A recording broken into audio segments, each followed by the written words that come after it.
The Rogers sugar strike is over. Quebec to launch a new program to pay people to study to be personal care attendants. The feds flow money to small municipalities to help build housing. Israeli snipers have been targeting a hospital in Gaza, and Ethiopia likely killed more than 45 people in the Amhara region. Good morning. It's Wednesday, February 14th. What day is that again? I forget. I'm Nora, and here are your headlines.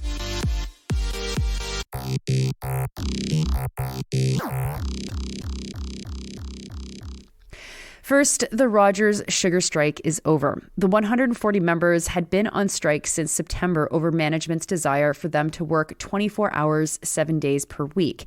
Management also wanted to impose mandatory 12-hour shifts. They are members of the Public and Private Workers of Canada Local 8, and they voted unanimously in favor of a strike. The Tyie's Zach Viscara talked with Dan Hardy, a plant worker, who said that the workers had to unite to get through difficult times. Quote, "Every single person did their part. We banded together and we did what we needed to do," unquote. Viscara reports that the workers won the right to keep their current working hours, but they conceded to allow shifts on 12 weekends per year. Workers who work those weekend shifts will get overtime pay, and any extra weekend shifts will be voluntary. The pay increase that the workers got was 18% over 5 years. Viscara also writes about a Canada goose who the strikers took on as their buddy and mascot during the strike, named Reginald Striker. I don't know if that was the name that the goose's mother gave him or if this is what the strikers called him. This is what Viscara writes about Striker. Quote, "Striker's routine visits to the picket line became a balm for weary workers. At one point, Striker blocked a company truck from exiting the refinery, something that would violate the province's labor codes were geese subject to such laws," unquote. And for Hardy, one of the guys who looked out for Striker, Viscara quotes him saying this, quote, "He was the dude of dudes," unquote. Next, Quebec's government has created a new program to train personal care workers who will work for people in their homes. The new program will include a short-term training program, and people taking the course will be paid to do it. Stéphane Bordelot reports that the positions will be called auxiliaires au service de santé et sociaux, or health and social service auxiliaries. The training will last 705 hours over 5 months. That cuts down the time to train people from the regular length of time, which is 870 hours. The program will be offered in all regions of the province and should be open to students in the coming weeks.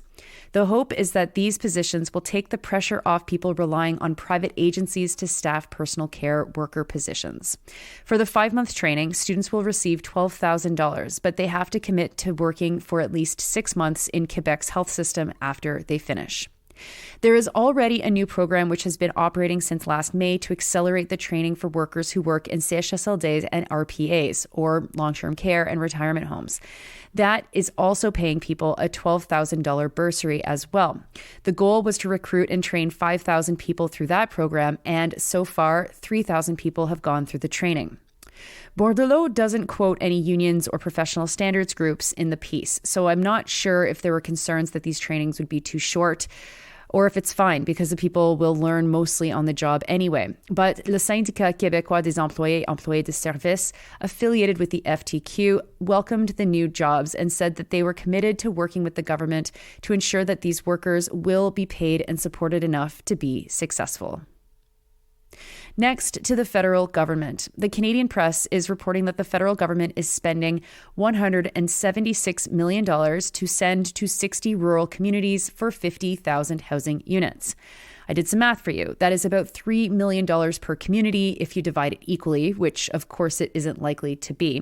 And per unit of housing promised, that amount represents $3,520. Oof, that seems low. Let's hear the details. Well, the Minister of Housing, Sean Fraser, is quoted saying that he's excited to do this and so on, and that these agreements are being signed with municipalities through something called its, quote, Housing Accelerator Fund, unquote.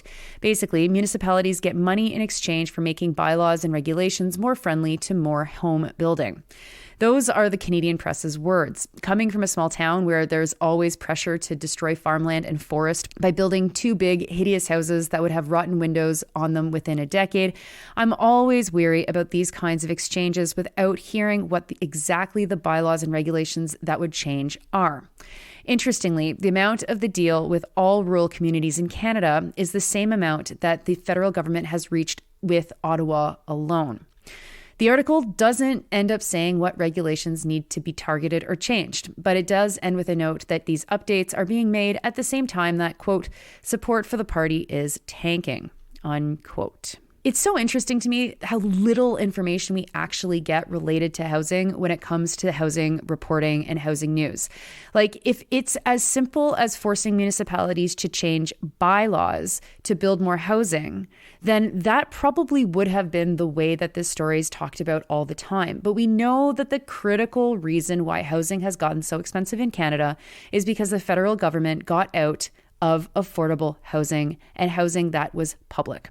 When that happened, there was a shift in mentality to push people towards getting mortgages as a way to secure their financial future in a house, as a way to secure their housing future.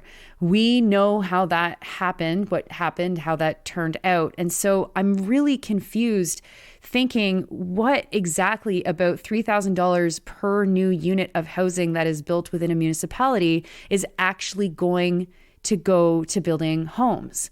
Municipalities don't have enough scrutiny on them. There's not enough people paying attention to the finances. And this, frankly, seems like a recipe for inefficiency and corruption. But I don't know, maybe I'm wrong. We certainly don't get any indication about whether or not that's a possibility in this article. Next to international news and a very short story from Reuters. Reuters is reporting that at least 3 Palestinians have been killed and 10 were injured when Israeli snipers opened fire on the Nasser Medical Complex in Gaza. The news came from the Palestinian Health Authority. What isn't clear is whether or not this is the same incident that was reported 4 days ago by Al Jazeera, or if the Israeli snipers have been shooting outside the hospital complex for days. I think it's probably the latter, considering how short the news is, because otherwise there would be reference to previous days of sniper shooting. In the previous days, medical staff said that they've been targeted as well, and some 21 people have been killed as of a February 9th report in Al Jazeera. I'm just going to say, the folks who climbed the Mount Sinai sign in Toronto, the hospital in downtown Toronto, on their way to the U.S. consulate. If only Canadian politicians gave a little bit of a rat's ass about this stuff, as much as they do to these ridiculous, overblown, fake stories. Fake, and in this case, I mean fake, the leader of the Liberal Party, Bonnie Crombie, saying that the hospital was infiltrated by Palestinian activists, which is not true. That's fake. I mean, there is a connection here, folks, and we need to be the ones, forcing them to make it. I don't know. And finally, the Ethiopian Human Rights Commission has released a report that says that Ethiopia's security forces killed at least 45 civilians in January, but the commission warns that the number could be higher. The attack happened in the town of Marawi in Amhara state, and the commission was able to confirm the identities of at least 45 civilians who were killed. They were killed for allegedly supporting Fano, an armed Amhara ethnic group. A U.S.-based Amhara group called the Amhara Association of America said that they've tracked 70 drone strikes against the region since May.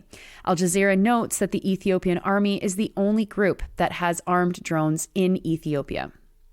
This is the most violence seen in Ethiopia since a peace agreement was signed between Ethiopia and the people in the region of Tigray. That happened in 2022. Fano fought alongside Ethiopian troops in Tigray, but when the government dismantled state paramilitaries across Ethiopia, Amhara nationalists protested. Those are your headlines for Wednesday, February 14th. I'm Nora. Okay, yes, it is Valentine's Day, and I hope that, Valentine's Day is stupid as hell, so I don't hope for anything other than I will say, I love you all so much for all the support that you give me and Sandy and this project. And I hope that the love that we have for you is love that you can feel in your hearts. You're listening to this podcast at sandynor.com, on the Real News Network podcast feed, and anywhere you get your podcasts. I hope you have a wonderful day. I'm actually going to be smelling the cherry blossoms in Victoria in about, 6 hours. So wish me luck.